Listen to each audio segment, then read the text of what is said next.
Welcome to Dialectic, episode 18 with Tom Morgan. Tom is a writer, podcaster, and as he calls himself, Curiosity Sherpa, who runs The Leading Edge, a community for leaders focused on authenticity and personal transformation. I first encountered Tom when he gave a talk at the Sohn conference about a year ago on Ian McGilchrist, left versus right brain, and curiosity. And I've since gone down many rabbit holes around Tom's ideas on complexity, consciousness, and many topics that I think I and most of us would put in fringe categories we'd call woo-woo, mystic, or spiritual. But Tom spent most of his career on Wall Street and brings a rational, open, and scientifically inclined approach to ideas and thinkers that are quite surprising. With the conversation, I wanted to strike a balance for big brain ideas and practicality. So while we do talk about some stuff I suspect you'll find bewildering, if not outright ridiculous, we also focus on a bunch of practical questions, like how to follow your energy, understand what your gifts are, and how to charter a new path for your life when it seems like you're at a dead end. Again, while many of these ideas are somewhat out there, I couldn't help but find myself intuitively nodding along in agreement to many of them. The notion that we are all a small part of a bigger whole, and that authentically playing our individual part in that whole is a notion that I find incredibly powerful. So if you're skeptical, I especially hope you listen with an openness, and hopefully it stokes the flame of curiosity. If I were to share a thesis statement for the conversation, it would be that Joseph Campbell quote that Tom loves so much. Follow your bliss, and doors will open where there were only walls. Now, here's Tom Morgan. Tom Morgan. Well, I'm sure we'll get into much more fidelity about what this means, but I'll start relatively simple. More and more people are talking about energy these days, sort of colloquially, simply. What gives you energy, what takes away energy, what people energize you. So in simple terms, my first question is, what does it mean to follow your energy? All right, let's keep it simple. The best advice from all the people I've asked over the last 2 years in earnest as to how to improve your life in a tangible way is to, at the end of the day, pay attention to what gave you energy or took away energy. And it is simple as noticing after a conversation, are you more energized? Are you more upbeat? Are you excited? Like literally the concept of excitation, like kind of, are you like vibrating a little bit? And then I think when someone recommends a book, does it come with this accompanying frequency? We're like, oh, that resonates with a whole bunch of things I've been looking at recently. I can't wait to dig into it. And then when you open it, for whatever reason, you're kind of tearing through it. There's this wonderful neuroscientist called Dr. Anne-Laure Lecomte, and she's just written a book called Tiny Experiments that I recommend. And I think I might follow her on Twitter. she's great. She's just fantastic. And she calls it becoming a scientist of your own life. But basically for 2 weeks, you sit there and you're like, of everything I did, what was energetically negative, what was energetically neutral, and what was really energetically additive. And you just try and increase the additive things. I like that answer a lot. Where do you get your energy? Positive sum games. There's a lovely framing that I only realized afterwards comes from this completely bonkers Greek Armenian mystic called Gurdjieff, that basically you need to have head, heart, and body practices in your life. In fact, he said you should aim for things that have all three of them at once, which is maybe something else we can talk about. But I've realized that it's like difficult. That's like multitasking. well, I'm not very good at it. so an example would be going out and mowing the lawn while listening to an intellectual podcast and simultaneously giving thanks for the beauty of the day, which for me actually sounds like good fun, right? Like that's my kind of fun. Yeah. But I realized that, and I did this completely by accident rather than like design your life. I spend my mornings reading and writing about topics that I deeply care about, but also my audience tells me they deeply care about based on incoming feedback. And then I roll jiu-jitsu at lunchtime, which is an archetypal positive sum game because the people really enjoy beating me up. And then the afternoon is meeting people, meeting new people, and then spending time with my family. But they're all nested positive sum games. So the writing is positive sum, the rolling is positive sum, and the meeting people, hopefully, like you don't know who you're going to meet, but mostly in my life now, because I don't have to take any meeting I don't want to take, and I'm not selling anything, which is often a bit energetically draining, most of my interactions are energetically positive, which actually, when you think about it, shouldn't be possible.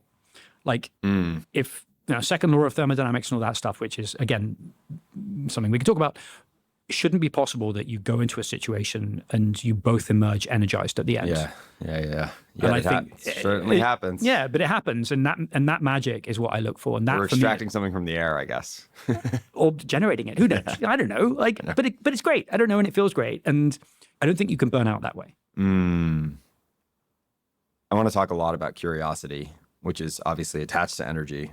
But my first question related to it, there's this essay I really love, maybe you've come across, from Scott Alexander, where he talks about the lottery of fascinations. And he's basically playing with this idea of like, you don't get to pick what you drew in the lottery of what you have to care about. And he's like, he sort of begins it by complaining about the fact that he didn't draw math as an intellectual.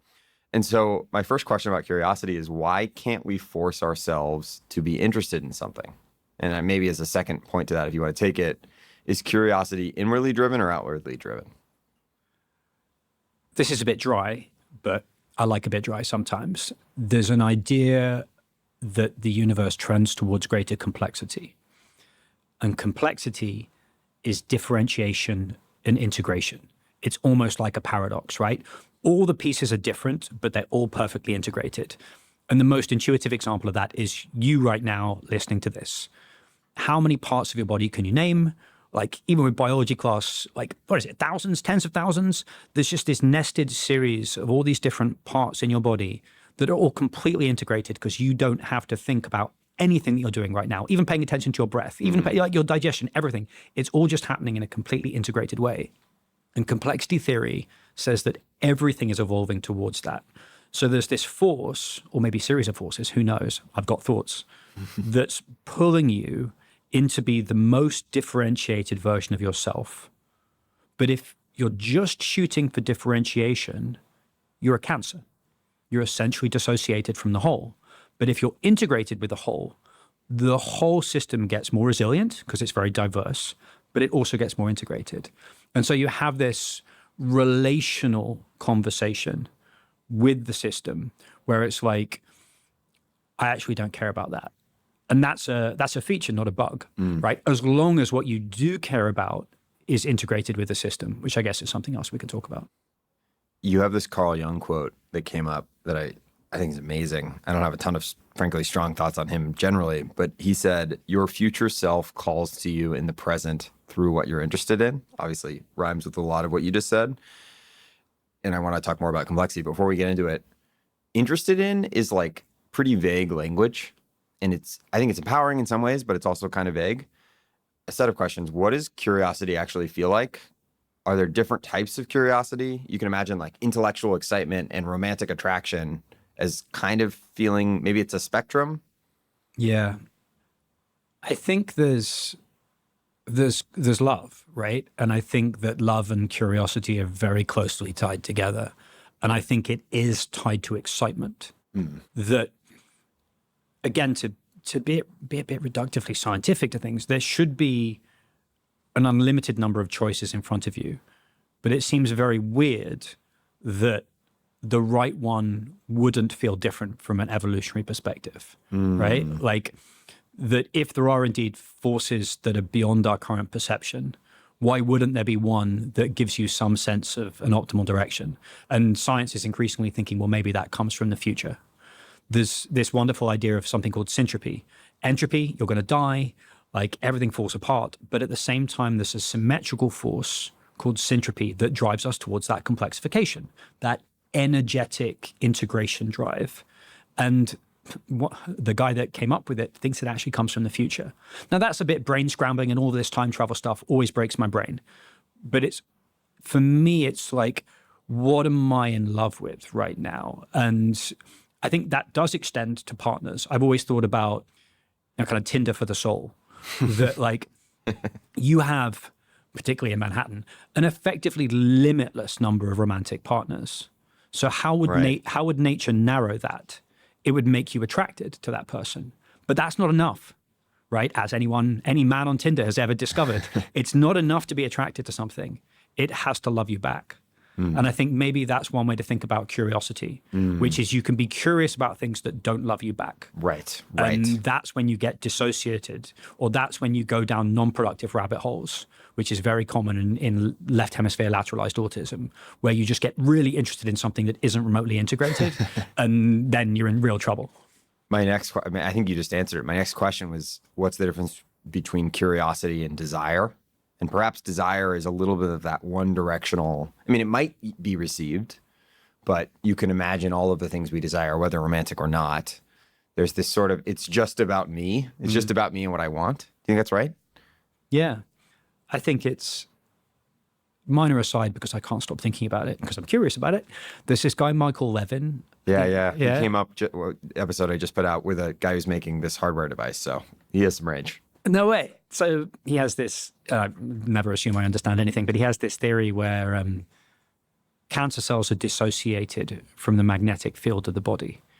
And when you bring them back into the electromagnetic field of the body, they stop being cancerous. And so when I think about people's interests and desires, is it aligned with the system? Is it aligned with the love of the whole system? Is it in service of love, as hokey as that may sound? And if it's something you desire, but it's not aligned with that complexifying direction of the system, right? Like, is that the right thing to like? Is that the right thing to want? If you want something from the narrow ego, there are humanity tells basically only two stories over the millennia. And the one is the hero's journey, which is how do you become more aligned with the system? And the other one is be careful what you wish for, which is Aladdin, King Midas, Sorcerer's Apprentice. The dude goes to the witch and asks for the thing, and it's always the wrong thing, and like hilarity or death ensues, and it's a disaster because you desired something that wasn't integrated with the system. Yep. But then what should you want becomes a kind of a bit of a head scratcher as well. Yeah. Which I want to get into. Yeah. To talk about complexity just a little bit more. One line you say evolution solution to combinatorial explosiveness is curiosity. It's kind of another frame on this, but I think specifically what's compelling to me is that we obviously all grew up with this idea of entropy. Entropy rules everything around me. I think it actually came from you. I'd never heard entropy framed this way, which is just things fall apart, which is a kind of a beautiful and brilliant frame for at least its effect. And yet, obviously, things aren't just falling apart. If anything, they're getting more complex, and specifically, they're becoming emergent. And you see this across everything. Obviously, you talked about my body or societies, but even like cities, Jane Jacobs, you see this pattern everywhere. You gave, I think, a helpful explanation of complexity. Can you talk a little bit more about how that leads to emergence, and then also why is curiosity, or what is, you talked about a force, what is this thing or this curiosity or the straw, this pull that is driving what you call complexity? I don't know. I don't know. I don't have good answers to either of those questions. But I look at the more esoteric sources and mystical sources that I've read, and it's always what is the direction of travel? And the direction of travel always seems to be towards more love, more unity, and more integrated consciousness. And that means less dissociation. When you say it always seems to be that, in humans, in nature, in life, at a cosmic level? Well, no, I'm talking about the mystical traditions. If you pass out every mystical tradition, and you were if you literally go on to ChatGPT and be give me the common factors of all the world's mystical traditions, that's kind of roughly what it spits out. But it also now increasingly has this support from leading edge science, where it's when you become more integrated as a human being, even in like an internal family systems perspective, if you're full of all these warring sub-personalities that are all dissociated and want different things and traumatized and all this stuff, you're never going to get anything done. But yet, if you're all completely integrated and loving and focused on the good, you're going to become incredibly powerful, but in this really beautiful, aligned way. And that appears to be what this force of syntropy, or whatever you want to call it, is driving towards, which is more integration and more power and more alignment. People who aren't familiar with you at all have probably sensed like some level of woo. One of my favorite things about you is the fact that you kind of play with this idea, and we'll talk more about that. But just, can you talk a little bit about, you've referenced the science around syntropy specifically, and then a lot of this stuff broadly. What types of scientists, how much of it is psychiatry versus quantum mechanics and things like that? Like, what is the sort of emergent field here broadly? Is there like, maybe another way of putting the question would be, is there a beachhead kind of like area that you would suggest people start to peer into if they're just totally skeptical off the bat? Categorically, yes. Okay. I have had this conversation, and we can even define what this conversation is, but like this conversation 500 times in the last 3 to 4 years. Okay. And the beachhead, definitively for me, is the work of Dr. Ian McGilchrist. Got it. Right? And we can go into it as much detail as possible, because I think, I was professionally paid, directly for 3 years and indirectly for 20 years to find the most interesting things in the world for very rich, time-starved people. And I am of the conclusion that Dr. Ian McGilchrist is the dude that people will look back a century from now and be like, that guy had his hand on a model of reality that was both accurate and explanatory in a way that no one else had. And I met him again a week ago on Zoom, and I'm like, yes, like I stand by it. Until I find anyone else better, he's the guy. Let's hit it. One place to start would just be like, people can read more. We don't need to do the whole incredibly deep separation between the two, but McGilchrist focused on hemispheres. Can you give us people have heard about left brain and right brain too. Can you give the like maybe 2-3 minute, what you basically need to know? I have a lot more specific questions, sure. Probably helpful to have a primer. Yeah. So when we were growing up, you were told that like one side of your brain's mathematical and one side's creative. That is not true. And so science was like, both sides of the brain are effectively the same for redundancy purposes. That's also not true. McGilchrist's thesis is that both sides of the brain can do roughly the same thing. It's just the way that they do them is very different. And he's a neuroscientist? He is a neuroscientist, but ex-practicing psychiatrist, professor of imaging at Johns Hopkins. He started in humanities. He's a polymath. Like, he's a legit polymath. He went to the All Souls College at Oxford 3 times, which is the Genius College, right? And his last book is 1,500 pages with 7,000 footnotes and 180-page bibliography. But critically, maybe for the most skeptical, was a neuroscientist, which is like, gets into what we're going to talk about, but I think has a different kind of weight than almost everything else you just said. It's totally true. Yes, he is a scientist of the brain, and I think an elite one. And the good thing about being a scientist of the hemispheres is that they reliably get knocked out by stuff. So strokes knock out one side, accidents knock out one side. And some people, I think very bad epilepsy sufferers, actually have a corpus callosotomy, which is when the connection between the hemispheres gets cut. Wow. So it's actually really easy to test the differences between the hemispheres. And anyway, the TLDR, if I can TLDR a 1,500-page book, is the book's The Matter with Things. The Matter with Things. Best book I've ever read. Go buy it. I've probably sold a few copies of that in my life. The left hemisphere is narrowly focused, linear, logical, loves abstractions, loves control, hyper linguistic, and concerned with sort of logic. And the right hemisphere is holistic, emotional, somatic, and almost entirely nonverbal. But it has a better understanding of the world across almost every dimension relative to the left hemisphere.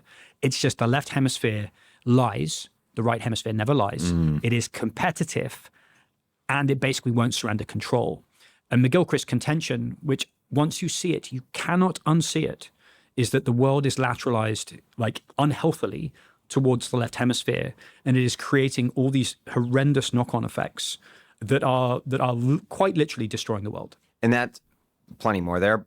the specific element of over focusing on the left side, is that a nature problem? Is that something more genetic? Is it, I don't know, mysterious forces? I think yes is the Okay. answer. And I think that what I think, is that so first you've had assortative mating, which is that like in the last couple of hundred years, if you were really smart, you would go, you would both be working in Manhattan, hyper intellectual people, and you'll be marrying each other in a way that has never happened before in human history. And all of those cities are dominated by the left brain industries. And then you also have what percentage of your daily life relative to 200 years happens in your head in abstraction. Like Way more. all of it, like all of our lives are conducted in abstraction, or at least the people that we hang out with. And so you have just so much more of the world is interacting. It's almost with like you're using that muscle more. Yeah. Yeah. Yeah. So there could be lots and lots of factors, but that's what I think of. One obvious thing that I kind of found myself thinking about a little bit that you talk about is we need more balance. Part of McGilchrist's whole idea, and it's funny, my first exposure to you was this talk you did at SON last year, which was the 5-minute version of this. I'll link to it if people are interested. It's great. Part of the conclusion here is like we need more balance from left to right. But I also get this sense, and even in your description of what their strengths are, of this notion that it should sort of be the right as the director or I think it's like the master and the emissary, this analogy, or the steering wheel and the engine. And so one question I have is like, is it really about balance, or is it about we need to shift to being a right brain dominant culture or societies or species? Or is it actually, what does balance in this equation actually mean? What is, maybe part of this too is like, what is a healthy version of the left brain? Like, what does that balance look like? I think that's the ultimate question. I think we have to go back to where we started, which is what's an energy diary look like and why? See, in my personal situation, I have seen a tragically massive number of people get trapped in left brain abstracted places and industries, and they're feeling an energetic and somatic pull to something that is non-logical, that actually will possibly be their salvation, but they downweight its importance because it's not coming from a linear, logical, rational, and verbal place. It's just a feeling that they have. And they don't understand that that's actually coming. It might even be coming from the future. We don't know yet. But even if you want to take the least woo view, Right. it's just a sense, an instinct that they don't have language or rationality to put around and thus devalue. Yes. And so that's all this means. But yeah, McGilchrist, speaking for him, I think would say that we need most societies have been right hemispherically driven. And interesting. in fact, there's all these myths that we've been telling throughout humanity about what happens when we don't. And the Lion King is one, which is essentially you have the king and he gets overthrown. The dude's always British. He gets overthrown by a guy with a British accent. But that's actually relevant. Why does he have a British accent? Because it's associated with intellectualism. So you have this kind of slightly effete mad scientist or intellectual that overthrows the king. And then what happens to Pride Rock? Pride Rock becomes barren. Yeah. It becomes a wasteland. And then unbalanced. the king returns and it becomes balanced again. So we've been telling this. McGilchrist shows again and again and again, we've been telling this myth for millennia about how when the right hemisphere becomes dominant, the entire ecosystem collapses. And 70% of the species on Earth have died in the last 50 years, right? Like a scoreboard. Yeah. Yeah. I think another part of this too is that as I found myself just going through so much of this stuff, there is this empowering frame of like, it's not that the left brain is useless. It's that it's the brushstrokes and the right brain is the picture, or it's the forest and the trees, or all these things. I think you've talked about this a little bit, and I want to get into it more in terms of what it practically means. One other piece on this though, it feels like attention is a really critical part of this. There was one crazy point that you listed somewhere. It's that the left brain can roughly process like 60 bits per second, or sorry, not the left brain, the conscious brain can process 60 bits per second. The unconscious, apparently 11 million bits per second. So it's sort of like broad versus narrow focus, or narrow versus broad, I should say. How do you think about intention around attention and the way it sort of connects to this stuff in left brain and right brain and curiosity? I think about it increasingly in the context of AI, Okay. which is that you have this, I type into AI, what should I do with the rest of my life? I did this with a 3. It's Right? crazy. And I don't know what you would get back. Maybe what was it like? Drink lots of water. Like, well, actually, what did it No, return? it was really remarkably thoughtful. It wasn't wise so much as it was thoughtful, Oh, okay. but I felt seen. Really? Okay, that's absolutely terrifying. I'll have to do it then. Well, because my sense was that AI can't determine relevance, in the sense that, like, if you face, Keep in mind, it wasn't a random new fresh LLM. It was ChatGPT with memory, which I've been using for months. oh, okay, that's slightly different. But I guess if you also said to it, who should I marry in New York? Right? It had some thoughtful ideas around the category of it, but obviously, it's not going to know. Well, that I think maybe speaks to what the left and the right hemisphere do, which is that the right hemisphere kind of is your neck, and it orients you in the world and says, this is something relevant for you to pay attention to. And then the left hemisphere is It's like exploit. It's like exactly exploit. And the left hemisphere is like, I'm now going to analyze this, tear this to pieces, work out how rational it is, see if I can use it. And then I return it to the right hemisphere again. It's this right, left, right cadence that McGilchrist talks about a lot, that you see in a lot of different places. And it almost describes cognitive dissonance. And it almost describes the trajectory of a human life. That basically you have this, you see something, does it match your model of the world? And then you put it back.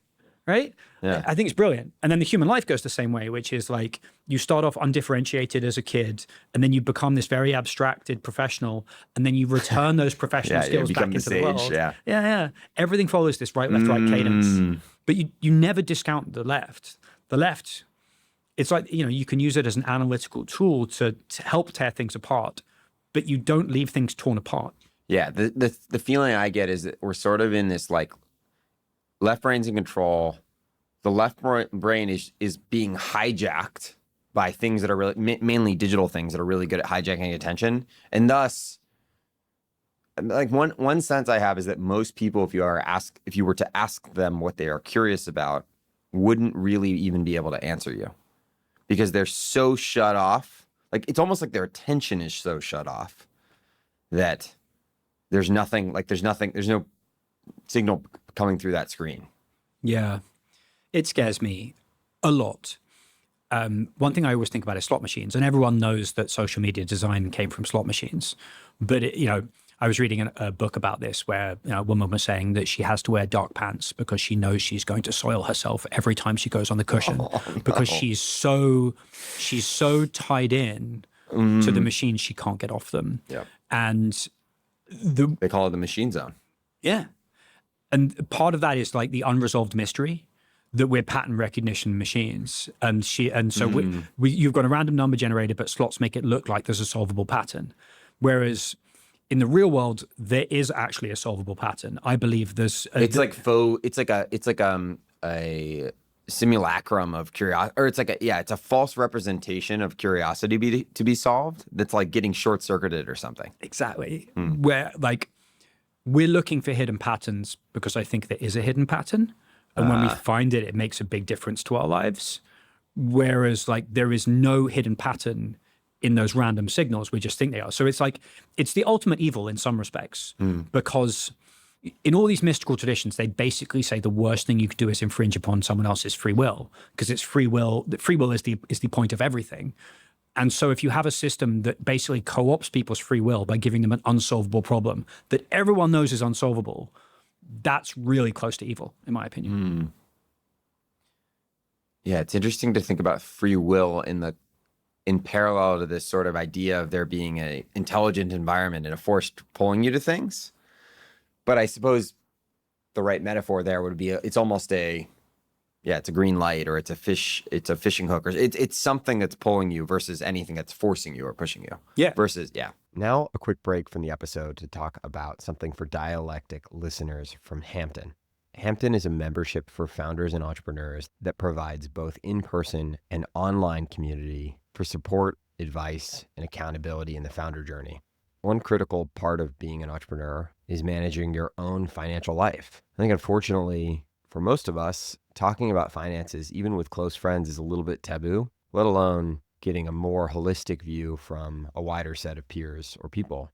So fortunately, Hampton surveyed over 100 of their members with net worths from $1 million to over $100 million and asked them a wide range of questions about their money, how they spend it, how they're doing with regard to their financial goals, what their quote unquote number is, how close they are to it, the timeline to get there, tactical stuff like risk tolerance, a breakdown across their investment portfolios, how much they're in cash relative to the year before, how much they pay themselves, how much they're burning monthly at each of those wealth ranges, even stuff like estate planning and philanthropy.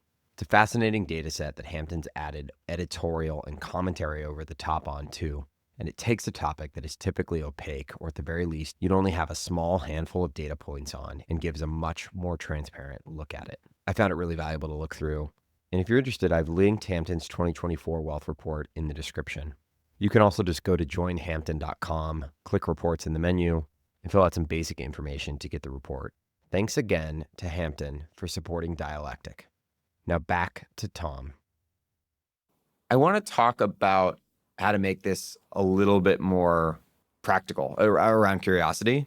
And obviously we're talking around this like idea of the intelligence in the environment. There's an idea from Christopher Alexander of like unfolding that's kind of similar to this. And it's very attractive, but I think sometimes this stuff can be very paradoxical, to use your earlier language. You have this amazing excerpt where you quote Ed Slingerland and then also talk about the Tao. I'll read it in full.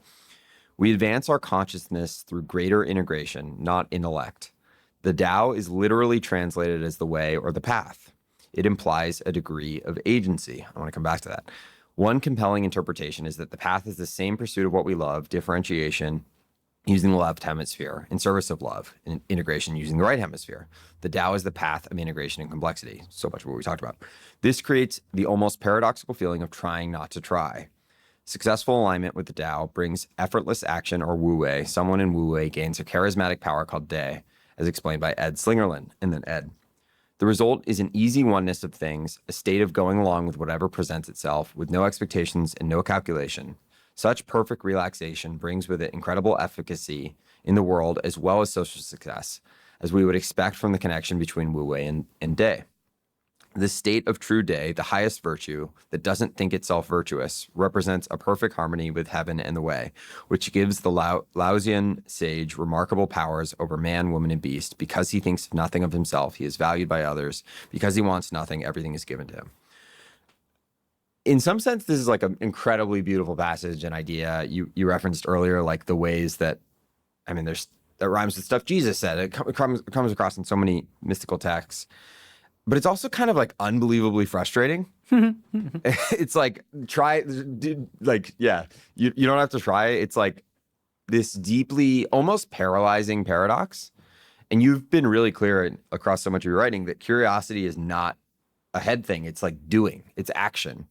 You say it's difficult to connect with your curiosity unless you know who you are. It's really hard to connect with your curiosity unless you believe you actually have gifts. The earlier quote talked about agency as well. Maybe one place to start is, how do you actually get to know yourself better? How do you actually discover gifts or begin to sense what your gifts might be? Doing. Like and it's not even immediately obvious to yourself a lot of the time. Often it's people like, oh, dude, you're really good at that. I am patient zero for paralyzing introspection, having had like a multiple year nervous breakdown. So like, do as I say, not as I do. I went on an elimination diet when I was at my physically most disastrous. And after my energy levels went bananas, I started writing because I couldn't not. And then after I got better, years later, from my kind of dark night of the soul experience, I learned about Ian McGilchrist. And I learned about it and I was like, oh my God, there's a theory in here that changes the world. And if you told me that like I couldn't tell anyone that, I would have exploded. Like I would have been like, I'm not one of those people that can just sit quietly in their study and learn interesting things and nod to themselves and be like, wow, that's a really interesting thing. I'm never going to tell anyone. I got to text the group text. Like my wife would like wants to kill me because I tell her everything I learn, but like that's in my personality. And so for me, there is this slightly cliched thing now, which is like, do what you can't not do. Yep. But that's very helpful. And also, like, does it put you in flow, right? How does time pass when you're doing something? So on one hand, I've had similar experience of being way too over analytical. I love the idea of do what you cannot do. There's David Senra has this idea of like, what could I give you $1 billion? What could I not give you $1 billion to stop doing? Like, it's empowering. But I think for a lot of people, it's like, I mean, you brought up writing. Like, why could you not? Why did you have to write? To go maybe even upstream? Like, what does that actually feel like? You have another idea that, like, I think there are a lot of blockers to this type of stuff and curiosity broadly. You have another idea. You say belief that if you end up pursuing your curiosity, you'll lose any intrinsic value because you have no intrinsic value. So how much of it is tied to confidence versus just like, this is fun versus like, it's an intellectual rabbit hole? There's different ways this might show up. Michael Jordan, it's shooting a basketball. Like, there's some parallel to maybe you're writing, but I think the unsatisfying answer for a rationalist is feedback, which is that the universe has to tell you that it's the thing you're supposed to be doing. And that often shows up in the way of synchronicity, that when you do it, there are strange, meaningful coincidences, or there's a really strong response. There's a lot of focus now on the sense of worthlessness that people have, which I think is almost ubiquitous. Like, I think with the separation of our psyche from the whole that's necessary for us to be independent entities, there comes this intrinsic sense of like bedrock shame that they say at the bottom of all psychological work, there's this like sense of original sin and primal shame. And so like a lot of people spend their time focusing on like, how do I get rid of this sense of shame that's actually secretly attached to everything? And whilst like all of this psychological work and shadow work, I'm sure is really important, what's actually helped me the most of anything is getting feedback that my work is not worthless in a way that's meaningful to me. And I don't mean a bonus. I've been there. I mean, I get emails from people. Maybe it's bigger than you in a part. Yeah. Well, I'm channeling stuff through me, not to sound too grandiose, but ideas that I didn't generate. Like, I didn't generate any of Ian McGilchrist's ideas, right? Like, I'm amplifying them using my modest audience. And then people email me back to be like, I didn't kill myself because I encountered these ideas. Like, I get emails like that sometimes. And then you're like, I'm not worthless. Right? You can't get an email like that and think you're worthless. Like, it's just, and trust me, I mean, like, my buttocks clench, like, to the extent that they could create diamonds whenever anyone gives me a compliment, right? Like, I'm really, really unable to receive love of any kind. But when the universe just shows it back to you through the feedback for your work, that does create this positive spiral where you can be like, oh, I'm just going to keep doing more of that because other people seem to like it. And you know what? I love doing it too. But I've never considered myself a writer. When people describe me as a writer, I do feel like an imposter. How much of this and curiosity is specifically about leading to creativity? Do you think creativity is the necessary sort of output of it? Dude, every time people use the C word, I can just feel my energy level just drop because I don't know what creativity is. I'm sorry to lower your energy. But like, it's just like, well, I'll ask you, what does creativity mean? I think I've used a word, or I've used a frame to describe art, which I realize is not quite the same thing. It's sort of something along the lines of transmuting an experience you've had into some kind of form that another person could experience. And so to me, creativity is probably close to that, which is something around, again, new, novel, like these things are less important, but some kind of inward out expression of something to give. I like that a lot. That's really brilliant.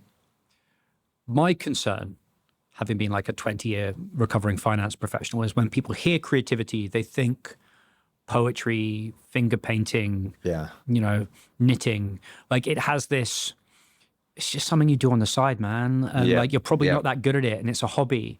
And I think what creativity actually is something existentially important. And I think that what almost everyone I know is wrestling with is like, can you have meaning in the mortgage, right? Can you have something that is intrinsically creative, that doesn't represent a hobby, that is essentially differentiated and integrated?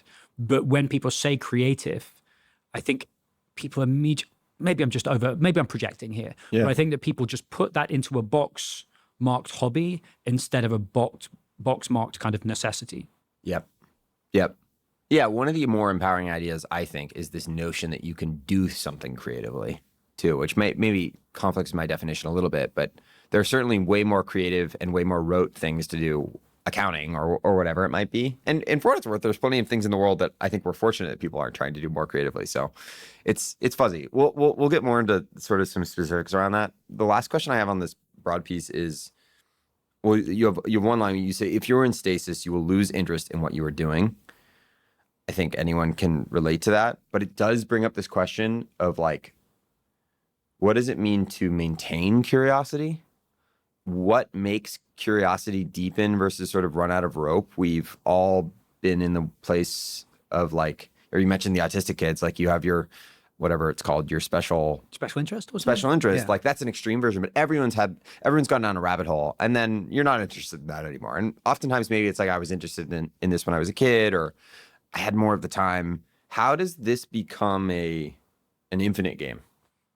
I think this is where you can tap in the left hemisphere and be like, I have to have some degree of faith that following this is like a fruitful rabbit hole, but also a little bit of discernment that this isn't the dumbest thing you've ever seen. Like I'm not gonna be playing in the NFL, right? And so you have to have certain guardrails around your curiosity, but you want to let your curiosity lead the dance at all times. Right. I think you need to have, again, I'm going to go back to the energy diary and the passage of time, which is that you need to be increasingly aware when your energy levels are running out somewhere of how the passage of time feels. And I think what eventually will happen is you will get particularly in a corporate context, you'll be put in a place where the passage of time is so tortuous that either you need to numb yourself using some additional substances, or you're just going to have to move before like evolution selects against you. And I know many, many such cases of that because I was one. So you kind of have to have this fine sensitivity. And then something I think we've talked about, which is, I think it's a very, very sensible idea to keep like, your fitness landscape shallow, which is like to keep your outgoings, to not need many things, right? So that you can pivot rapidly. Like me and my wife keep probably more savings on hand than the book, much more savings on hand than the book would tell us to do. But so it means that if I, as I did a year ago, decide to immediately zero out my salary to found Leading Edge, I can do that with a much lower level of anxiety than if we had a huge mortgage and 50 different outgoings that we didn't. I think it's for a certain kind of person that wants to live life in a Taoist way, you have to have a certain attitude towards material goods. The degree of sacrifice there is unclear to me. I think abundance does come through this lifestyle in ways that I can tell you about that are mega crazy woo. But ultimately, when you're living a positive sum game, you stop being comparative anyway. When you're living a positive sum game, you care much, much, much less about material things, not from the spiritual perspective of now I'm enlightened. It's just because you're having so much fun, you actually don't have time for the distractions, right? Yeah. You don't need so much of a better framing of it too. Yeah, but it's realistic, right? It's not a denial of something. Yeah. It's that like your daily life. It's the billionaires don't go on vacation because they're working. Yeah. Right, exactly. But also you don't need to go on vacation because your work is a vacation. Yes. Right? Yeah. Yeah. You teased at it. One of the things that seems to be one of the ways I think you seem to think about what you're doing and at least who you're serving is this idea of the sort of like semi-lost, I don't know if it's necessarily middle-aged, but middle something man in America. And I think this is like super practical. I've gone through something like this fairly recently. I think you did too, which is like real exploration and pivots and changing when you're in that earlier place of stasis. You have a frame around this, like when you've hit your peak earning years and you just don't care about what you're working on anymore. I think a lot of people can relate to that. You say our society is a window of tolerance for men figuring it out, which is about 3 weeks to 3 months. A real exploration can take closer to 3 years, and there are little to no safety nets in American culture, especially. And then how can you be unhappy if you're rich? A common refrain. So it's all circling. And again, I don't think this is certainly not specific to men or even specific to an age group or anything. But I think anyone who's like a little bit into their career or life has either experienced something like this or knows someone who has. And there's really what this seems to be distilled down to is this like complete and utter fear of leaving the local maximum. You talked about like the steepness of the curve to go down. And at root there, and this goes back to the material stuff, a little bit of the last question of like some kind of sacrifice. My question is, how can anyone, but maybe especially people feeling some relation to one or all of the things I just said, and particularly people who are sort of have some pressure to be a provider, whether it be to family or other people in their life, or just frankly, like be serious at their life stage or whatever it might be, how can they think about curiosity and all this stuff we just spent the first part of the conversation talking about and like real material changes or pivots in their life? Yeah. I think about walled gardens a lot. They're a trend I am more bullish on than anything I've seen in my entire life, where essentially you need an incubator for your next identity, where you can be like, okay, I was earning $500,000 as an MD on Wall Street, and I'm just going to quit my job, right? Like, and you know, in that situation, my wife worked, so like I had some flex, and I had no kids. Now I have two. I just don't think that's realistic for a lot of people. And by the way, there are plenty of Americans probably who would say, just full stop, I don't need any other details. You quitting to take no income to follow your bliss while your wife works is like already failing as a man. Yeah. Oh my God. But that was how I felt as well. And there were no shortage of people telling me that, right? But that you don't need to do that, I don't think. I don't know. Like I'm reluctant to give anyone else advice in this area, but what I would say is that Anne Laurey, her book is about tiny experiments, which is that I think your odds of being right first time on that, you know, Taoist path of differentiation integration, it's probably pretty low, right? Like the degree of self-knowledge it requires and then faith in the universe it requires, two things that we are not strong on are like a lot. So your odds of being right first time, I think, are low. At least I've been studying this really for, you know, best part of 10 years. And the people that get it right first time, I don't think I've seen one. So what you need is a way to conduct tiny experiments without blowing up your life, which is to work out what are the answers to both of those questions, where what only you can do meets what the world needs, and then find ways of doing it. They're a little bit scary, but maybe they're anonymous, right?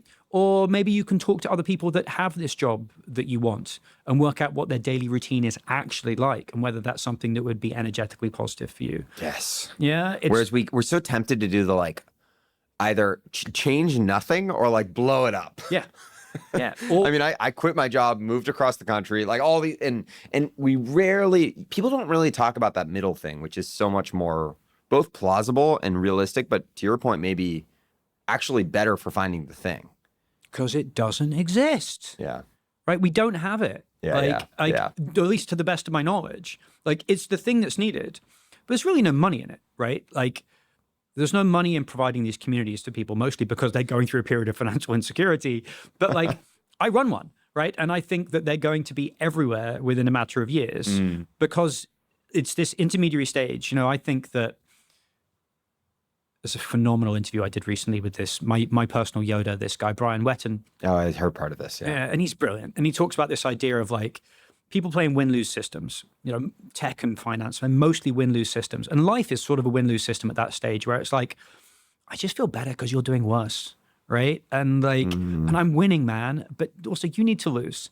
And then people get a bit older, usually around the age of 36 for whatever reason. And they're like, well, that's all a bit stupid. And I'm burning out. So I'm just going to only play win-win games from now on. I'm going to find my infinite game and play it. And then you just fail over and over again. And, you know, Brian calls it the poor but pure valley. It's like, oh, I can't take money for consciousness work right now. Right. Or I'm going to start a conscious startup. And you just get eaten by predators. Yep. Because you have no defenses. And there's this naivety that comes with it being like, can't everyone see that the world should work this way? And actually, I think the system is collapsing outside. So it's actually going to get an even worse environment for those kinds of businesses right now. But it's you know what's interesting is if this were if this were the common realization when you were 22, society might just be better at handling it. But the fact that it happens when you're 30 to 40, like, might even be part of the reason. Like, society doesn't want to tolerate that. Society wants you to have started, and maybe that goes back to the school system or whatever, but it's telling that it takes 10 to 12 years or 15 years of grinding and being super competitive to. Well, yes and no. I think I meet a lot of people that are like, God, I can't believe I've just wasted 15 years as an accountant. And what I say to them is actually, I've dealt with a lot of hyper spiritual people since I've gone into the more woo adjacent community. And a lot of them have horrendous executive function, right? Like it just like if you've worked in the front office of an investment bank dealing with spiritual people, just like it just drives you insane. Yeah. Like and so I've always said the left brain and right brain. Yeah, again, but I'd rather have a left hemisphere person working on themselves than a right hemisphere person working on the world, right? Like it's degrees of agency, and so like those people, when they start to put these incredibly agentic skills in service of something that actually matters, they have sage-like impact on the world. Cool. But when you have someone who's like mega wafty, they're like super tapped in, but they can't really talk they don't about do anything, right? Like they, like maybe being in an ashram is great, right? But it's not interesting to me, and I don't think it's needed right now. And so that's kind of where I land on that. Maybe it's a bit uncharitable. Yeah, that's helpful. We talked a little bit about finding your gifts, but a few quotes I wrote down that I thought would be useful to frame for the conversation and for the listener. You don't come out of the womb with a skill set that is valuable. I think it's from Joseph Campbell, or Joseph Campbell goes on to say, you learn the rules, then you break the rules, then you follow your bliss. It's like this martial arts kind of metaphor that I thought was great. And then the first time I quit, I passively sat on the couch waiting for the quote universe to send me a sign. I was sure it would protect me from falling into the darkness. It decidedly did not. This was because I was not actively manifesting my individual skills in an integrated way. It was only when I started publicly exploring my strange mix of finance and meaning, a win-win creation, that the world has responded so positively. I then received direct feedback and it has produced material and spiritual abundance in my life. Faith means first believing you have a gift and then cultivating it, then offering it to the world. This is difficult. So much of what we just talked about, the last one, your niche needs to love you back, which I love. My question on a few of these things is, and I've talked to so many people about this, clearly it's about both doing things and being attuned to feedback from the world. But there's this weird dynamic in almost anything worthwhile, which is like it eventually gets to being what I call like aerodynamic or like downhill. And when you're in your bliss and you're in flow state and you're good at it. And maybe for a very rare set of people, it's just instantly like that. But for almost everyone real, like jujitsu is a perfect example. I would presume the first 30 times I've rolled 3 times and like they were bad. I don't know if that's anywhere near something that could be a gift for me or something I would love. And it takes probably 20 times of trudging through the mud or more, some skills way more than that, and generalize this to writing or to whatever it might be, to posting podcasts on the internet, any of these things. As people are experimenting, doing the walled garden thing, like, do you have any sense of like how long to just sort of like blindly push the rock or versus go back and find a new hill? A couple of answers. The jiu-jitsu thing is really funny, actually. I did jiu-jitsu for about 6 months, got injured, got depressed, and quit for 4 years. Okay. And I had to classic example of what I'm saying. I had to walk past the jiu-jitsu gym, like it's 2 blocks from my house. I had to walk past it like God knows how many times over the next 4 years. And every time I walked past it, a little voice in my head said, "You're a coward." Oh, wow. Right? But it was also like, it wasn't a shaming voice. It was also like, you need this. And I've been back now for 4 years, and it's the single most material change in my life that has had the most positive impact, right? But there was something in me that was extremely adamant. That it was like sometimes you just know. And it goes back to this kind of energetic idea. I think you can also narrow the constraints a little bit by thinking in terms of head, body, heart. Like, okay, what have I got that's head? Okay, cool. Is that positive sum? Is that in service of love? Am I enjoying it? What about body? Body's probably not in service of much, but is it positive sum? Is it pickleball's probably positive sum? Both people get better from playing it, right? Is it something I can sustain intrinsically? Is it something I would do? Is it something you would have to pay me money not to do, right? To use David's framing. And then you have heart, which is, like, how are my heart-to-heart interactions and how positive some of those, which I think in that case is like, how are my daily interactions? Who am I interacting with, and do those interactions fill me up or not? That at least narrows the framework a little bit, and I think it gives you something more practical to kind of hang on to. Yeah. There's something around maybe the intention point too, which is maybe you were attuned in a woo sense to the voice in your head, or maybe it was you were literally just walking by the place. But it is interesting to think about the ways we might set up environment, or just like, I don't know, to your earlier point, like I have to do something with my body to stay healthy, to do all the other things I want to do. Like that, I think there are maybe one interpretation would be that there are parts of this that are really about attunement to like the deeper purpose, and the other parts that are just like surface area, or like. I think something that's really helpful is understanding and feeling qualitatively the difference between a challenge and a grind.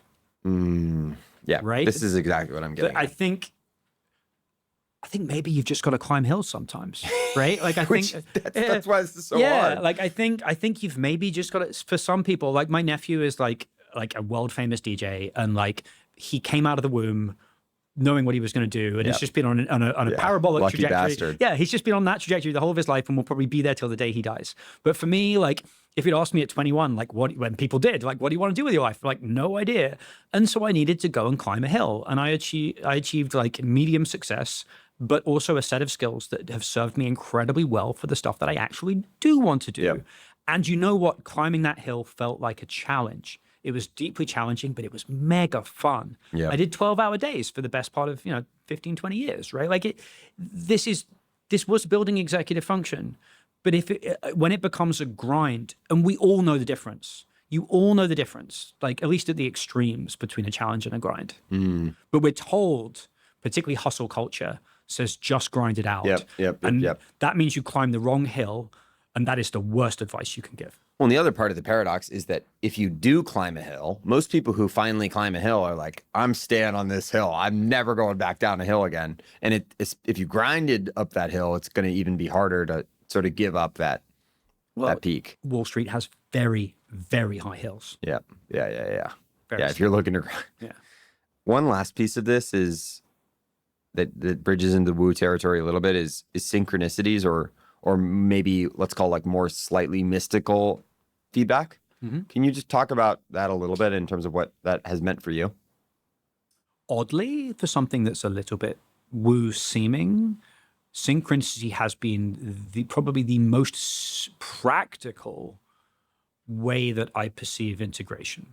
Now, for those who don't know, synchronicity is the concept of a meaningful coincidence, which, to go into right hemispheric terms, a coincidence is just like, wow, you rolled 2 6s one after another. It could be totally random. A synchronicity is something that feels meaningful.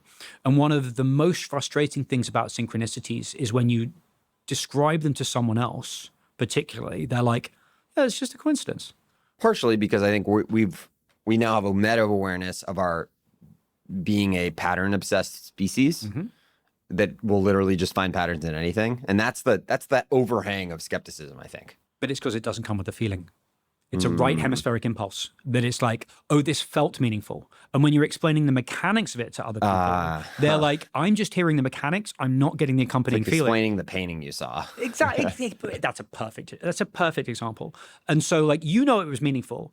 And actually, I believe, based on my own experience and many others, is that the more you build your right hemispheric sensitivity, the better you're able to determine if a synchronicity is a synchronicity or if it's just a random occurrence, right? At least that's how it's helped me. And when synchronicities stop, you're probably going in the wrong direction. And when they accelerate, you're going in the right direction. And synchronicity can often just mean, 2 weeks ago, I was studying the concept of creative thought. And I was like, I really don't understand this one concept. And the next day, I randomly picked up a podcast from someone I follow because it was about another topic that I enjoy. And all she does is talk about the concept of creative thought. And like, I'm interested in these topics, so it's explicable. But the timing of that piece of information coming to me was, for me, a very profound synchronicity. And there's an element here too of like, oh, people could be like, whatever, that phenomenon where you see more of the thing. But it's like, it's almost not that serious. It's just like, oh, this is another sign that I'm like on the track. Yeah, and I don't believe that availability heuristic thing. That like once people tell you about elephants, you see elephants everywhere. I just don't believe that. Like, I'm sure that is true as well as. But like, let's go back to what integration is. From people that run markets, like for the absolutely devastatingly good investors that I've studied, you realize that one of the primary determinants of their success is the ability to attribute a very high level of intelligence to the stock market. That they start with the assumption that the market's right and they're wrong. The rocket science intellects that I've seen fail the fastest in the stock market are the ones that start from the presumption that they're right and then work backwards. Everybody else is a loser. Right? And you have all of the Druckenmillers and Soros types, they start from the assumption that they're wrong and the market's right. And in macrocosm, I think that one of the biggest improvements you can make to your life is to assume that the world that you inhabit, that we definitely don't understand. Like, we definitely don't understand the way reality works. I need to make that abundantly clear. But if you assume that the world you inhabit is intelligent and relational and actually trying to help you, trying to help guide you on a certain path, that has just an extravagantly positive impact on your life. And I don't necessarily need to know how it works. Dude, I've got lots of theories. But synchronicity, I feel, is one of them, which is like, if integration was a thing, if the concept of you bringing your gifts to bear in the environment was rewarded by your environment, the best way your environment could show that to you would be a meaningful coincidence. It would show you that you've synced. You've literally, here, you just synced up. You just synced up with the flow of everything. Here it is. And have something that your right hemisphere, which determines your direction, can feel is meaningful. You get a little ping. You get the ping from your right hemisphere that's like, this feels nice. And it feels it's like the air under your wings. Yeah. And it keeps going. That's like the Taoist thing. That as the synchronicities increase, reality is harmonizing around you. You said the number one correlate of wisdom is openness. What does openness mean? Is that everything we've talking about? Is that something else? Is it curiosity? Well, that's actually just a paper that has it on the Big Five. So there's the Big Five. Don't ask me to name what they are: conscientiousness, openness, neuroticism, extroversion, and agreeability. Yeah. So the 30 years of wisdom research found the number one correlate of wisdom was openness. I mean, it makes sense, but also let's go back to where we started: thermodynamics. Right? Like, openness, you are thermodynamically open. I notice a difference in the brightness of people's eyes based on their curiosity levels and how close-minded people are. They get the very dead eyes, right? And wisdom is the number one correlate of life satisfaction in old age based on the papers that I've read, which is amazing given how little attention people pay to the conscious cultivation of it. But like... Yeah, we almost act like it's just something that happens.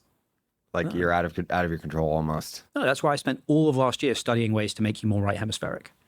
Like, that we don't do, mostly because some of them like sound woo-woo. Yeah. But like, for me, I look at the context of so let's do openness for a second. I think, let's look at the risks of openness. People that do a boatload of psychedelics or are too open, they start seeing patterns everywhere, right? Right? And that's obviously like wildly problematic. It's like when people who have amazing pattern recognition in finance suddenly enter the new age era, they believe every conspiracy theory, and they think that they have high discernment because they're a finance person. I'm very guilty of that sometimes myself. I'm like, well, I'm seeing all these patterns here, so they must be true. It's like, well, you don't have any domain expertise here, right? So that's like super dangerous. But at this conference I spoke at last week, someone asked me about super forecasting. Yeah. Are you familiar with that? Yeah.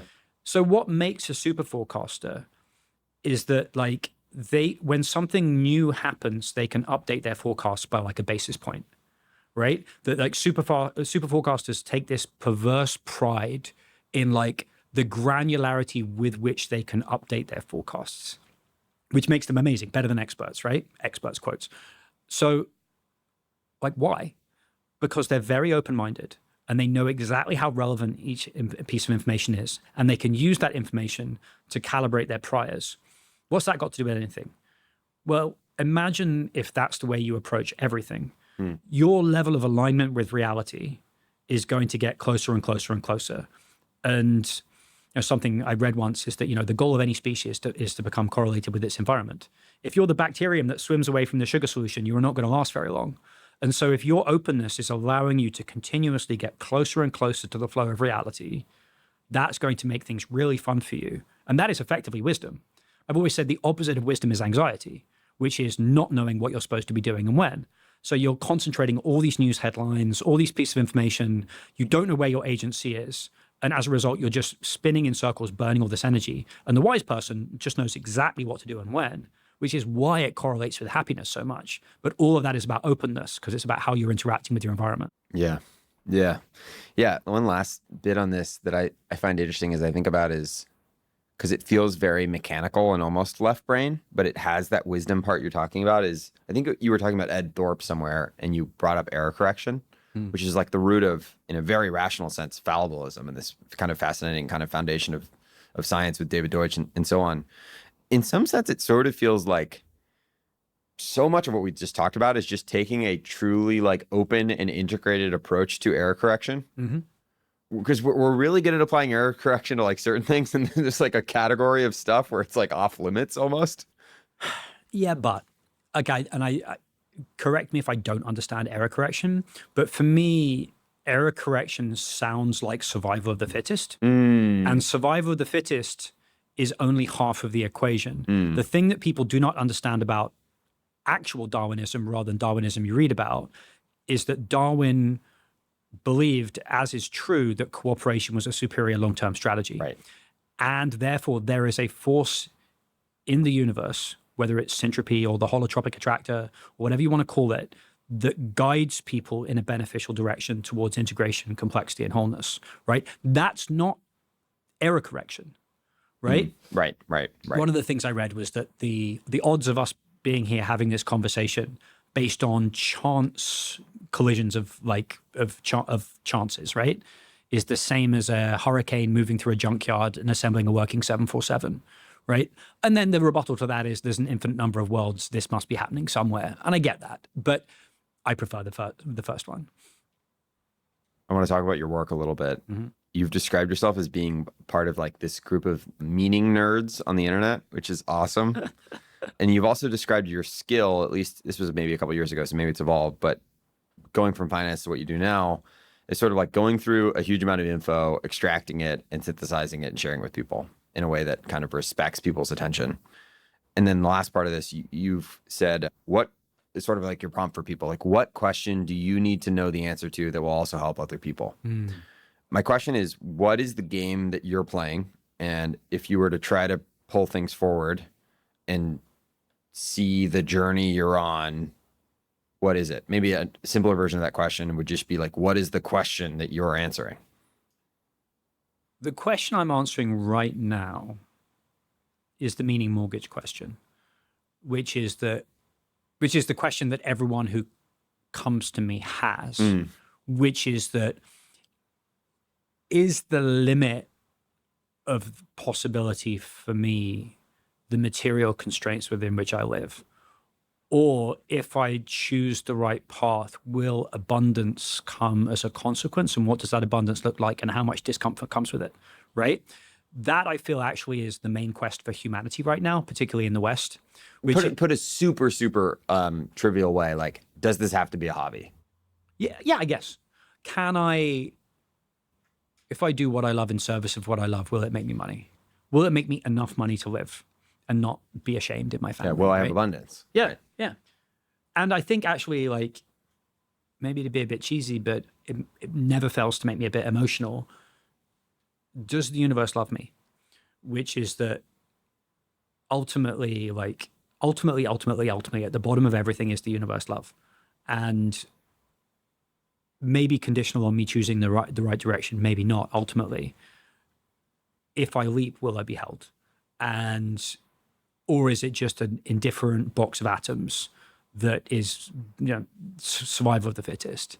And I think that plays into this view of separation and shame and anxiety that ultimately I've just got to grind it out because there's so many people I've got to make happy. There's all these different requirements that I have. But actually, you realize that if you did manifest your potential, things would work out even better. So I'm helping answer that question in my own life, and I'm helping other people explore the answer to that question. That gets on another thread I had, which is there's this sort of connection between fear, faith, and love. There, in many ways, like those are kind of the three themes running across all of this. How do you think those are connected? One of the other guys that's been a big part of my scientific explorations is this guy, Donald Hoffman. He's a cognitive scientist, and he has what's called the interface theory. So we all assume, I think most of the time, that what we're seeing is the totality of what there is. But we don't know that the visible light spectrum that we see is 1/10 trillionth of what's available, right? The idea being that you need to see only as much as you need to see in order to survive in the moment. Everything else just gets filtered out because it's extraneous. And I think, or maybe a lot of people, when they take psychedelics, their senses and filters explode, the doors of perception open, and they realize all the things they're not ordinarily seeing. Maybe it's colors on trees, maybe it's sounds, maybe it's like my senses blew open for a few weeks in Manhattan and it was absolutely bloody insane. So basically the idea is that you have these cognitive filters.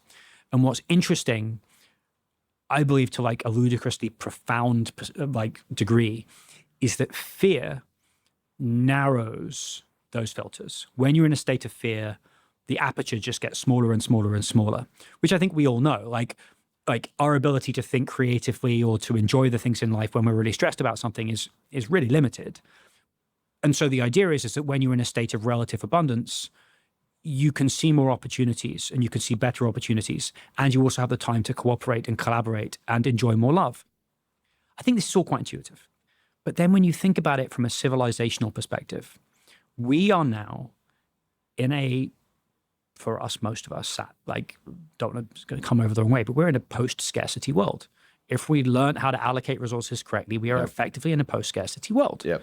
So it follows from that if we are in a post-scarcity world, this species, we as a species can now evolve to see more of reality, to see more truth. And I think specifically the part of reality that we haven't been able to see, that we are now seeing, and I use the word see when it isn't seeing, it's feeling, is this syntropy, is this holotropic attractor, that when things get a little bit less bonkers and you're not concerned with what the left hemisphere is concerned with, which is competition and self-regard, you can see more of the system and then you can integrate with it. So as fear diminishes and love increases, love, I believe, is just simply how reality feels at base.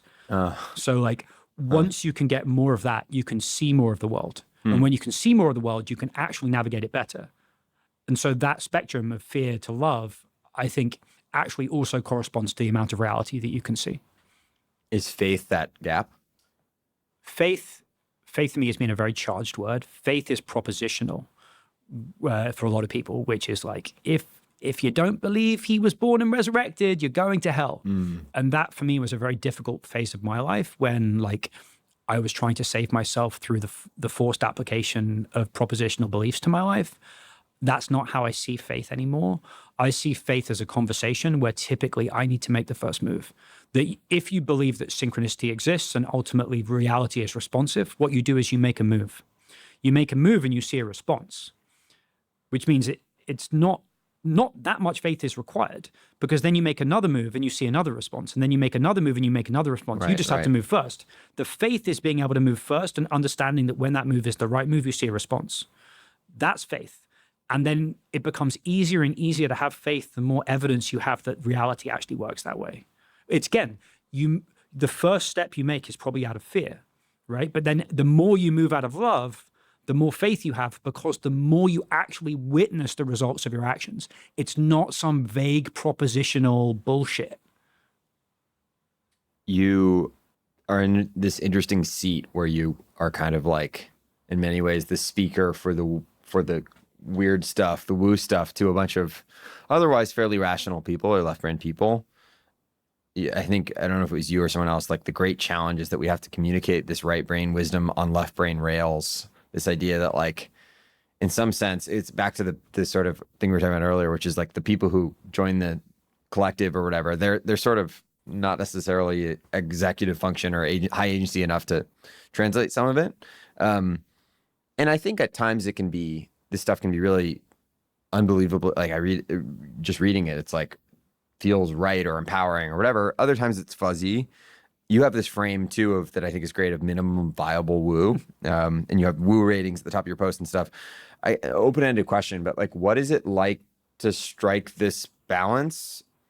You also seem to keep like a pretty loose grip on everything versus like being super dogmatic. Yeah. Like how do you think about this balance of doing what you do, communicating it, being really open to new ideas, holding them with a loose grip, and then also, by the way, trying to make all of it not just heady and idea-based, but practical. It's adorable to think that I would succeed at any one of those impossible missions. My wife really helps. Yeah. My wife does not give a shit about anything that I write in the nicest possible way. And it used to really annoy me. She's like mega successful, curious, interested, but just not curious and interested in any of the things that I'm interested in, which is almost a universal dynamic in like the spiritual mystical phase, which is an interesting thing. I think mostly because it's a men problem at the moment. Oh, interesting. Yeah, but like I spent 35 hours over Christmas reading an alien transmission called The Law of One, which is legit one of the most interesting things I've ever read. But my wife comes out the other end of it, and I'm like, wow, I've been reading this alien, yada, yada, blah, blah, blah. Like, and that, even for me, this is like 10 out of 10 on the Woo rating. And she's like, cool, like, what's the takeaway? Right? And she's like, if this is taking time away from your kids, which it was, how is it making you a better dad? How is it making you a better husband? What are this you bringing into the world? Yeah. And I think that's a great framing that, like there were ideas that came out of that alien transmission that materially altered my worldview in ways that have changed my behavior. And that for me is sort of the threshold for an incremental piece of information, which is how is it going to change how I act in the world? It's how I work out if a rabbit hole is productive, right? Like, I've got like interested in the topic of alien disclosure. I got like interested in the topic of like alien disclosure for like a few weeks. And then I was like, one, the discourse is psychotic, but also the timing of disclosure is not something I have any agency over. And it actually like won't make a material difference in my life until it does. So like you just file that away in like the not wise pile, right? It's like, it's a question of agency, like where like, is how productive is this rabbit hole going to be to the extent that I know? And then how is it going to change my behavior on the other side? I have a couple of quotes about stories I want to read. This fractal monomyth, The Hero's Journey, is the story that humans tell to describe how to participate in the process of complexification as individuals. We encounter the anomaly, a new understanding of consciousness. This presents the reality of a force that's superior to our egocentric perception of the world, and then forces us to surrender control to it. A death and rebirth switches our locus of control from the left hemispheric ego to a right hemisphere that's significantly more connected to this emergent force. And then the next quote, the success of a story directly corresponds to the degree of the evolutionarily important information it communicates. Why does so much wisdom begin with stories? Well, how else are you going to communicate something? Reality flows, stories flow, right? Like, and we've had written language for like 1 second, 1 second of humanity's history. So things need to be memorable, and stories are memorable. And that's a bit of a circular reference, because then like, why are stories memorable? But I think the stories that are memorable mimic the structure of deep reality. And the hero's journey mimics the structure of deep reality by being an instruction manual for the most important process that we can go through, which is this one. What are your favorite stories? Well, that's a really tough one. My favorite hero's journey is The Matrix, because it's about what's happening right now. So I really, really love that. My favorite fiction book, I really love East of Eden, because that's about this as well. One of my best friends has been recommending me that for years, and yeah, it's on the list. I mean, this is like a really, really dumb thing to say that it is, because I have a weird pathology that I will not read fiction, and everyone judges me for it so harshly, but I still regard like reading as semi-work, because it is semi-work for me. And so I won't allow myself to read fiction. So like I've only read like 3 fiction books in like the last decade. Oh my gosh. So I've read like Shantaram and like East of Eden. Shantaram's fantastic, and East of Eden is like transcendent. What caused something to move past that filter? Curiosity. Well, clearly that almost seems in contradiction. You have plenty of curiosity, so I was curious enough about them to get over the hump. I like that a lot. On love, 2 more quotes. Sorry to barrage you. Evolution also rewards complexification, so this force feels like love. The word love is probably the greatest linguistic limitation in Western culture. In the specific context of the attractor, you can redefine love as the felt sense of increasing integration. And then Dr. Mossbridge's definition of unconditional love is totally different. Unconditional love is the heartfelt, benevolent desire that everyone and everything, ourselves, others, and all that exists in the universe reaches their greatest possible fulfillment, whatever that may be.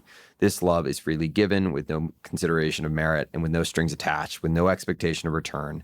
And it is a love that motivates supportive action in the one who loves. Beautiful.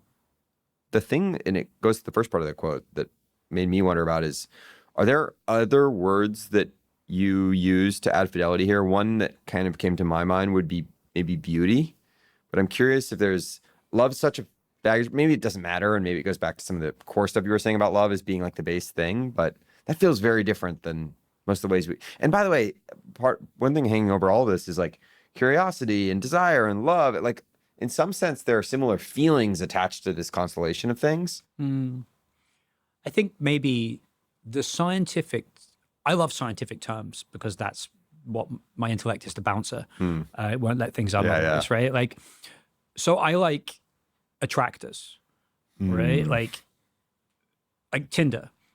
Attraction is the thing that binds you both together, and they're attractors in nature. And I think Irvin Laszlo calls the thing that we're talking about the holotropic attractor, which is an attractor that drives you towards wholeness.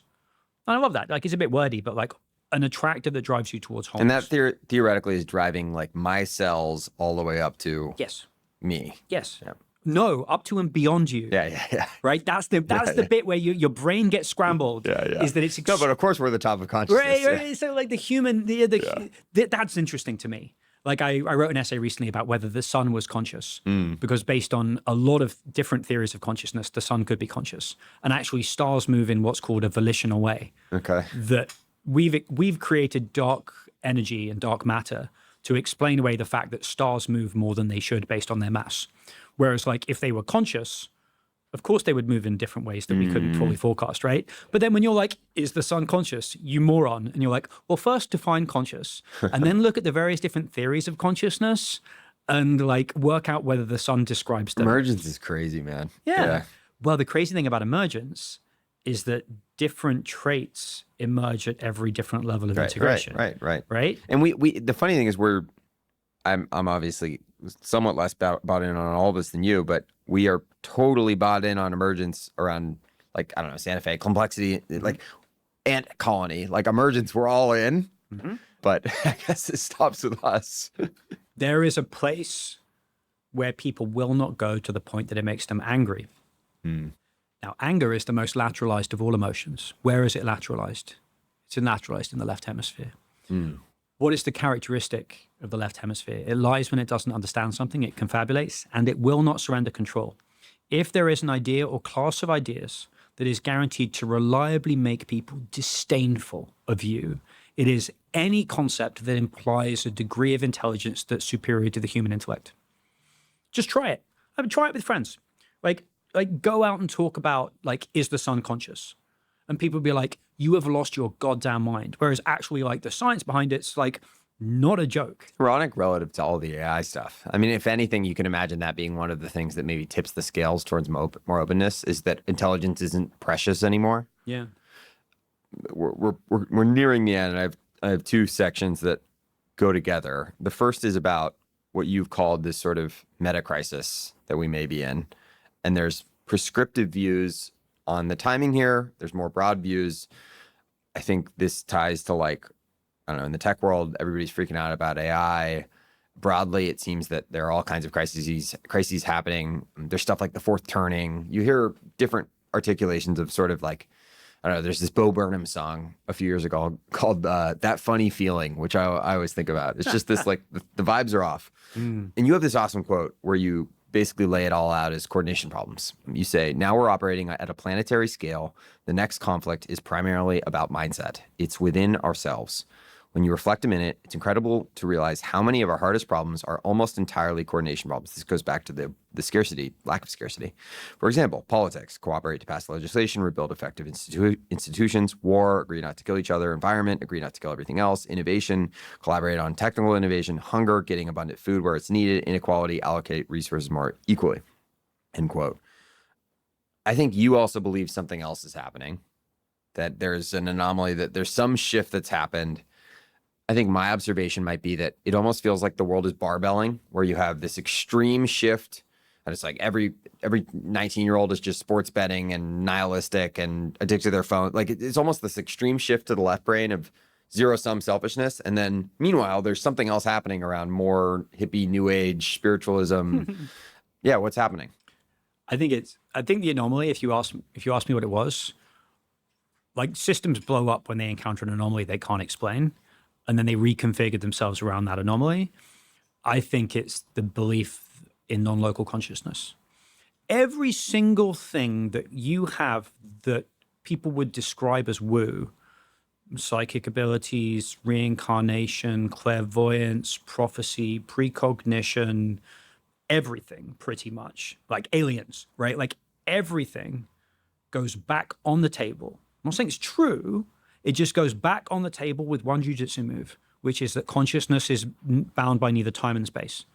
And like, that's a pretty uncontroversial proposition that we've had since quantum physics, right? Like, but people don't seem to want to apply it to consciousness. If you're willing to countenance that, that remakes the world. And if you think about there being a direction to non-local consciousness as described by the holotropic attractor and curiosity or whatever it is we're talking about, that also remakes the world.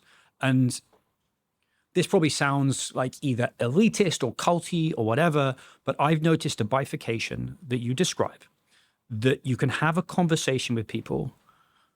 Well, they'll be like, that's interesting. Sounds a bit crazy, but like, that's interesting. I'm interested and I would like to hear more. And there's people that are like, you're an idiot. Shut down. And those you are an idiot people, their lives don't seem to be going that great. And maybe this is just selection bias for me. And I'm worried about those people because they're almost exclusively playing zero-sum games. And the people that are open to that idea, I'm not interested in convincing people that aren't. I'm interested in helping the people that are starting to understand that that could be possible lean into the right hemispheric traits that make that come alive. I do not even believe any of these things 100%. I am not an evangelist for these in many different cases. I have just seen it work. So I am like, worth another 7-hour digression that we don't have time for. But at the moment, there's these telepathy tape podcasts that have come out that I've been having this very difficult relationship with skepticism about. But it's ultimately comes down to, is consciousness non-local? And some days I think that there's a 50% chance that they're all fake. And some days I think there's a 90% chance they're all true. And holding these tensions right now is something that we're going to have to be doing as a culture. It's interesting too on the point of who sort of is open to it versus not. I think it's specifically also just highly ambitious, highly educated people on the coasts, probably in the US. But like you ask the average remotely religious person anywhere in the world, and none of these ideas are that crazy. And so it's interesting sort of where the seeds come from. I think you brought up the telepathy tapes. I think when we met, you called them paradigm of reality. Your paradigm of reality being obliterated. There's one just amazing excerpt that gives a sense of maybe the wildness here. The primary obstacle to human cooperation has been the cognitive constraint on the number of people we can know and trust. But imagine how quickly that prisoner's dilemma would break if all participants are increasingly telepathic. There's a sense almost of like a boiling of the frog of humanity towards some openness here, as well as, and you've written somewhat about weird other things and special powers and in the PSI stuff. I have two final main quotes I want to read before I ask you a last question, at least on this segment. The first, in the epilogue to The Passion of the Western Mind, Richard Tarnas argues this prodigal return may have been the entire point. I skipped a little. For the deepest passion of the Western mind has been to reunite with the ground of its being. The driving impulse of the West's masculine consciousness has been its dialectical quest not only to realize itself, to forge its own autonomy, but also finally to recover its connection with the whole, to come to terms with the great feminine principle in life, to differentiate itself from, but then rediscover and reunite with the feminine, with the mystery of life, of nature, of the soul.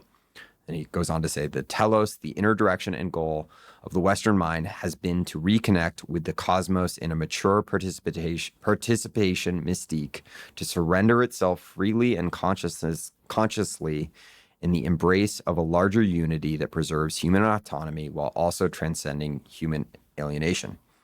And then finally, one more quote from somebody I love.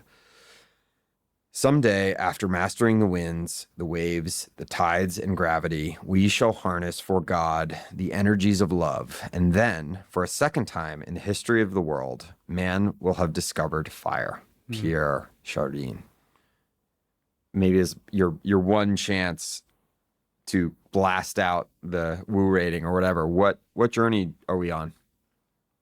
The one idea, and this is probably just recency bias because it's the one I've been learning about over the last few months, that I think might be true is the idea of Earth School.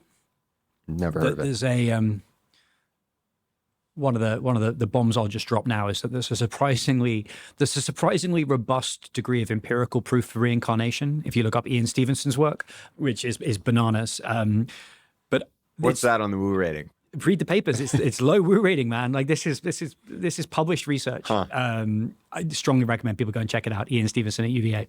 That we essentially make a set of pre-incarnative choices. Our soul makes a set of pre-incarnative choices as to what lessons it would like to learn in an incarnation.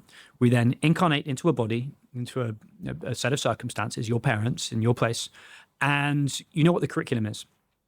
But as any college student knows, just because you have a curriculum doesn't mean you're going to study for it and doesn't mean you're going to learn the lessons. Yeah. And life progresses as essentially a mechanism for you to learn lessons. And the purpose of the lessons is always the same, which is for you to find this form of loving service, for you to become more open and loving and godlike and able to give and receive love. So you know what the direction of travel is, always the same. But reality is responsive to your ability to learn those lessons. So essentially, when you learn the lesson, you get more abundance. And when you keep failing to learn the lessons, the beatings get more and more savage. Contracts on you. Now, to bring it back to the Tarnas quote, in the Law of One, the alien transmission, they talk about the fact that on a lot of other worlds, the purpose of third density, where we are right now, is to learn how to make conscious choices. That's what humanity can do. We're self-aware so we can make conscious choices. And it's to effectively learn lessons. On a lot of other worlds, the veil of forgetting that said that actually we're divine creators was very, very thin. So there was no urgency to do anything. On Earth, allegedly, the veil of forgetting is incredibly thick. So we all feel very separate, and this is a really tough college. So we're very strongly separated from the divine, to the extent that everyone thinks it's a ridiculous proposition. But that means that your growth here is accelerated really, really quickly. This is like the Harvard of the universe, but it's a really tough school. And so the extent to which you feel this catalyst and this friction in your life, it's actually an accelerant. But it's an accelerant only to the extent that you're willing to have some metacognition to learn the lessons you're being presented with and to exhibit some agency to continue to make better choices. Because the idea is that you will just keep reincarnating for evs until you notice that there's a direction and that there are lessons you're supposed to be learning, right? And that's the nature of karma. The nature of karma is not a punishment. It's simply if you needed to learn a particular lesson that perhaps you hadn't learned in the last life, you will be learning it with greater intensity in this life. It's a really helpful framing, and it allows you to treat, it's not like everything happens for a reason. It's that everything happens for a reason, and it's actually your job to find out what the reason is, right? Like, and that approach to the adversity that has come my way since I've learned about it has made me extremely resilient. Yeah, it rhymes with so much of religious ideas around struggle as well. But I'm starting to think that it's literally true, right? That's the purpose of the intellect in this, which is I've done enough research across mysticism and science that when I see this pattern and it matches all these different patterns, and I reserve the right to change my mind next week if I learn something different. Yeah. But it aligns with so many different areas that when it comes from like an alien transmission, I'm less liable to discount it because it fits. I think part of what I'm saying is that like all this stuff seems to be pointing at the same kind of spot in the sky. Yep. But most people make fun of the finger rather than realize there's a moon there. Yeah. Last set of just a few lightning round questions as we wrap up.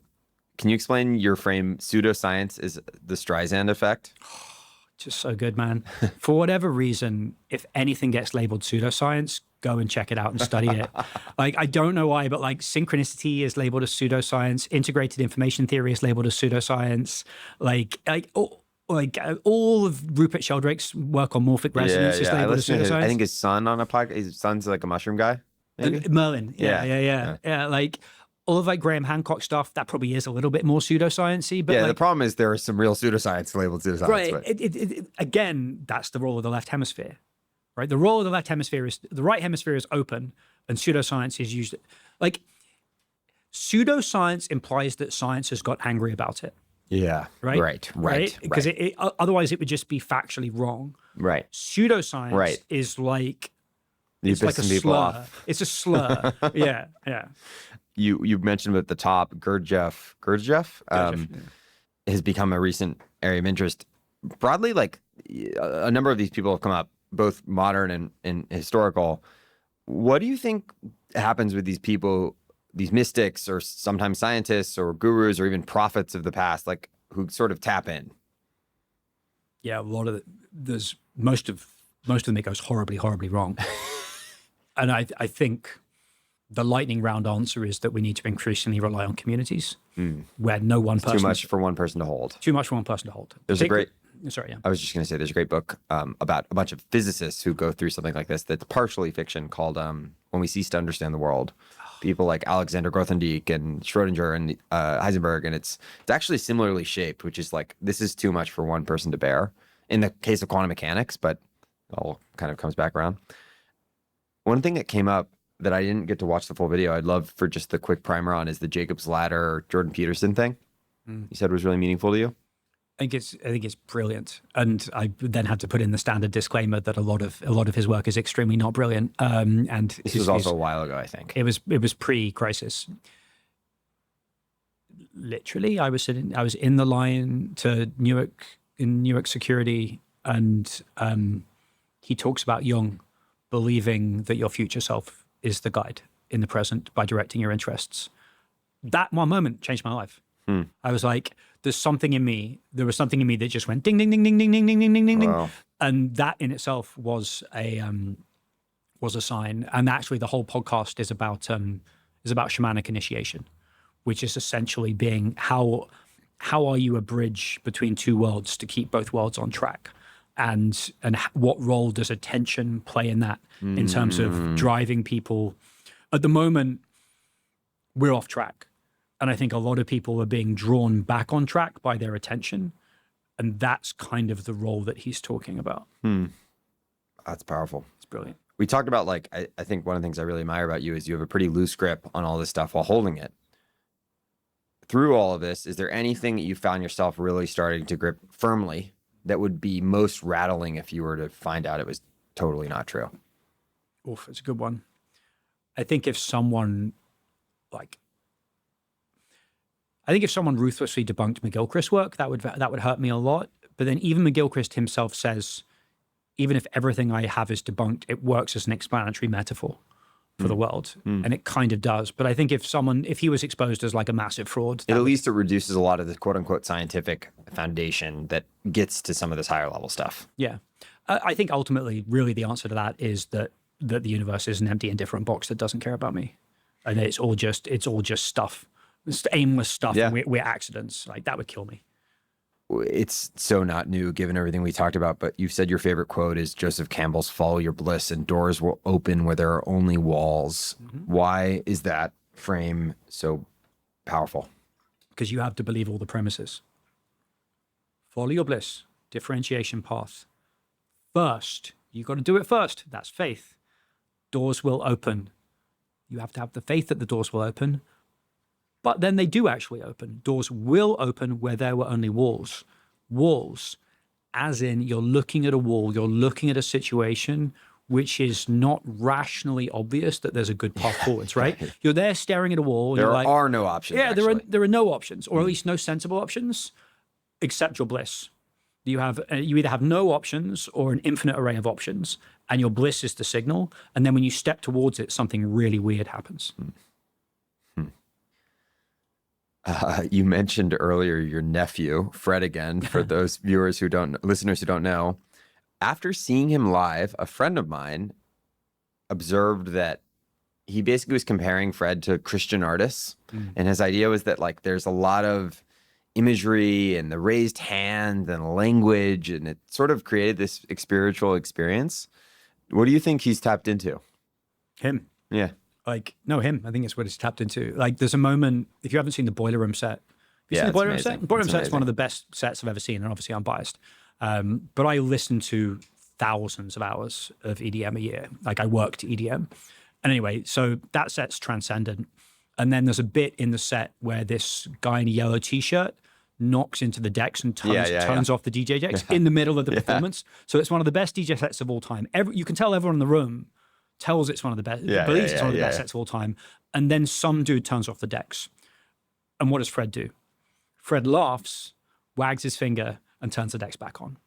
How many artists do you think would behave that way spontaneously, completely spontaneously, as in like, No panic. yeah. And, I don't want to talk too much about him, but like, that's who he is. That's exactly who he is as a person. And that moment was totally spontaneous in that he couldn't have planned it. Yeah. And I think when people see that, he is exactly how he is. Yeah, it's in the flow. Yeah. And like all of his work, it's what he's feeling. Like We've Lost Dancing was his breakout, and that's what he was feeling. And that was the things that he was going through. And he's able to communicate that through his music. Total authenticity. It's extremely appropriate to what we're talking about. Yeah. He has that effortless charisma. My final question, and I suspect maybe you would argue that this question even misses some of the point, but if you were going to go on a walk with 20-year-old Tom and just try to assure him a little bit, what would you say to him? I'm going to get into like Marty McFly territory where I would create some paradox and then I would cease to exist. It's been a long road, I think. Never underestimate the power of just keeping going. Just keep going. Like when you're going through hell, just keep going. It's one of Churchill's lines. And like there have been some really, really dark places that I've been to that I think that like I was a very, very small amount of time away from killing myself. And I think that, I guess I didn't, so I don't need to tell him that, but on a different timeline, maybe I would say that. And I think to have more faith in my own curiosity. Again, maybe I wouldn't believe that now if I hadn't gone through that darkness. But like, I think if I have only one thing I want to tell the world, it would be that. And therefore that was what I would probably want to tell myself. Thank you. I think like, I don't know, I'm new to this, but in many ways what I'm trying to do with this podcast is like talk to people about their attractors and their curiosity and how they're being pulled forward by the world. And both this conversation and all of the prep, it just felt very aligned and empowering and a lot of stuff going in the right direction. So I appreciate you. Thank you. I'm continuously very surprised that anyone would read so much of my stuff. But you obviously did so much of reading of my stuff, and I find that very meaningful. Thank you. Of course. Thanks. Yeah.